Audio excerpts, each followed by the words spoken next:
રાજકોટ મહાનગરપાલિકા આરોગ્ય શાખા ફૂડ વિભાગ દ્વારા આજે રામકૃષ્ણનગર મેઇન રોડ ઉપર આવેલ પાપા લુઈઝ નામની જે પેઢી છે ત્યાં ચેકિંગની કામગીરી હાથ ધરવામાં આવેલ છે। અત્યંત હાઇજેનિક કન્ડિશનમાં એનું કિચન છે, એઝ વેલ એઝ સ્ટોરેજની અંદર વાસી ખાદ્ય ખોરાક જેવા કે નૂડલ્સ છે, પાસ્તા છે, આનો સંગ્રહ કરવામાં આવેલ છે। એઝ વેલ એઝ જે ફ્રીઝ છે એની અંદર જે આઈસ્ક્રીમ છે એના સ્ટોરેજની અંદર અતિશય જીવાત જોવા મળેલ છે। પ્લસ જે ફ્લોર છે એટલે કે લોટ છે, લોટની અંદર ધનેડાનું પ્રમાણ પણ અમને અહીં સ્થળ ઉપર જોવા મળેલ છે। હાલમાં ફૂડ સેફ્ટી એન્ડ સ્ટાન્ડર્ડ એક પ્રમાણે નમૂના લેવાની કાર્યવાહી કરશું। અમે સ્થળ ઉપર આવા જથ્થાનો નાશ કરશું, એઝ વેલ એઝ નોટિસ આપશું અને દંડ બી ફટકારશું। હા, એ વાત સાચી છે, મેયરશ્રીના સૂચન આની અંદર આવકાર્ય છે અને એ પ્રમાણે નિરંતર અમે કાર્યવાહી કરશું।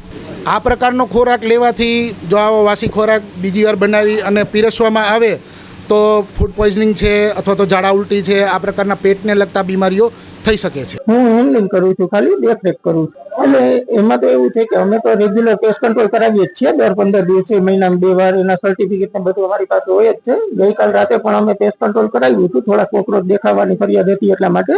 અને આજે એ જ કારણેથી અમે રેસ્ટોરન્ટ પણ બંધ રાખેલું હતું કે સાફ સફાઈ ને ક્લિનિંગ બધું થઈ જાય પછી જ આપણે રેસ્ટોરન્ટ ચાલુ કરીએ એ ગણતરી। જે તો અમે તો રોજે રોજ જ બનાવીએ છીએ અને અમારા પીઝાને જે કંઈ બને છે તે પણ ફ્રેશ ડોમાંથી જ બનાવવામાં આવે છે અને જે રોજે રોજ જ બનાવવામાં આવે છે ઉપર અમે લેબલિંગ પણ મારીએ છીએ, બધું કરીએ જ છીએ।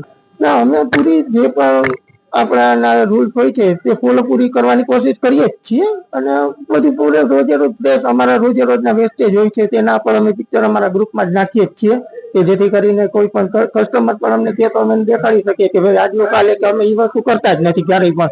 અમારી કંપનીનો પણ નિયમ જ છે કે રોજે રોજનું જે કાંઈ પણ વેસ્ટેજ હોય તેને ફેંકી દેવું, બીજા દિવસે ફ્રેશ જ બનાવવું, તો એ પણ અમારા ગ્રુપમાં બધું હોય જ છે। બરાબર, તો તે ડિસ્ટ્રોય કરી દેશું અમે તો। એ તો